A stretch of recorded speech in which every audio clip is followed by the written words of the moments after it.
안녕하세요. 파란 책방에 오신 걸 환영합니다. 여러분은 우울증 하면 어떤 단어가 떠오르세요? 현대인들의 병, 자살, 슬픔? 오늘은 슬픔과는 무관하고 우울증이라는 자신의 병으로 인해서 최고의 베스트셀러 작가가 된 문장가를 소개해드리려고 합니다. 우울증을 현대가 아닌 조선시대에 그것도 자신만의 신선한 방법으로 치유를 하고 문학으로까지 승화시킨 문장가 연암 박지원의 열하일기입니다. 박지원은 조선의 르네상스라고 불리는 격동의 시기인 18세기의 사람입니다. 중세의 몰락과 근대로의 흐름을 꿰뚫고 조선을 근대 사회로 바꾸려고 온몸을 던진 멋진 남자입니다.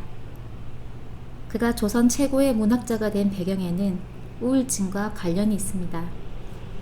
지금은 많지만 조선시대에는 찾아보기 힘든 병이었습니다. 그는 18세부터 거식증과 불면증을 동반한 심한 우울증으로 고생을 합니다. 사람들이 미쳤다고 할 정도였습니다.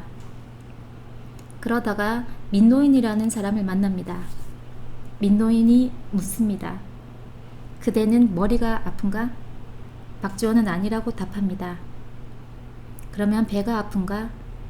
역시 아니라고 답합니다. 그럼 병든 게 아니라며 민노인은 이렇게 말합니다. 그대는 음식을 먹기 싫어하니 참 다행입니다. 살림이 더 나아지지 않겠습니까? 잠을 못 자는 것도 참 다행입니다. 남들보다 2배 더 사는 것 아니겠습니까? 이렇게 박지원은 민노인과 놀면서 병을 치유합니다. 이 이야기가 바로 민홍전이라는 소설에 나타납니다. 연암의 우울증 치료법이 아주 감동적입니다. 우울증은 자기 자신이 가장 낯설고 자기가 자신에게 소외감을 느껴서 타인과의 관계에도 문제가 생기는 병입니다. 그런데 늘 만나던 사람을 만나게 되면 치유가 되지 않습니다. 지금까지와는 다르게 산 사람들을 만나야 거기에서 삶의 지혜를 얻고 치유가 됩니다. 격식을 매우 싫어했던 박지원은 신분을 따지지 않고 저작거리에서 사람들을 만납니다. 신선이 되겠다고 100세가 되도록 떠도는 사나이, 분뇨장수, 머슴, 건달 등 어떤 누구와도 이야기를 나눕니다. 그렇게 만난 사람들의 이야기를 소설에 담아낸 것이 방경각외전이고 이 안에 양반전, 민홍전 같은 9편의 단편 소설이 실려 있습니다.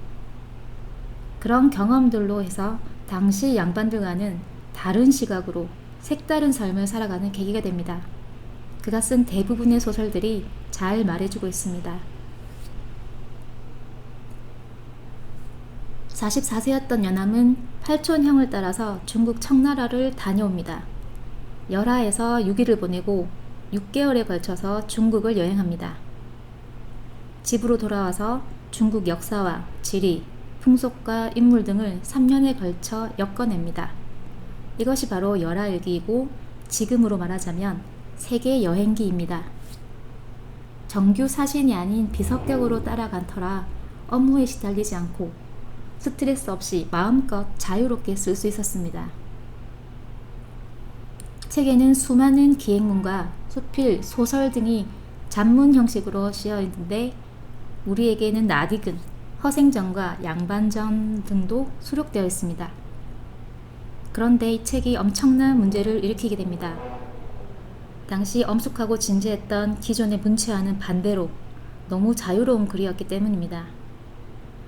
양반전과 허생전 등은 풍자문학으로 조선시대에서는 볼 수 없었던 새로운 인간상을 창조해냈기 때문에 파문을 일으켰고 사대부들은 이것을 체제 비판서로 받아들여서 금서로 정하고 당시 임금이었던 정조는 문체를 타락을 시켰다고 해서 벌로 반성문을 쓰게 합니다. 그런데 그 반성문을 본 정조는 글솜씨에 그만 반해서 최고의 문장가로 인정하게 됩니다. 덕분에 양반전과 허생전은 금서가 되었지만 새로운 것을 갈망하던 사람들에게 열하일기는 감명받아서 베스트셀러가 됩니다. 박지원은 50세에 조상의 음덕, 그러니까 오늘날의 특별 전형처럼 과거 시험 없이 벼슬에 오르게 됩니다. 하지만 아부와는 관계가 멀고 대쪽 같은 그런 성품과 사회 비판적인 시각으로 인해서 요직에는 등용하지 못하게 됩니다. 박지원, 그는 세상을 바꾸고 싶어 했습니다. 세상의 부조리를 풍자하고 조롱했습니다. 조선 최고의 베스트셀러 작가이자 아웃사이더이고 자유인이었습니다. 제자를 받을 때에도 양반, 중인, 서자 같은 신분을 차별하지 않았습니다. 국가의 책무는 차별 없이 능력과 실력에 따라서 인재를 등용해야 한다고 주장을 했습니다. 상공업을 진흥시켜서 백성들의 삶을 윤택하게 만들어야 한다고 주장했습니다. 토지의 상한선을 정해서 기득권이 대규모의 토지를 갖지 못하게 하자고 주장했습니다.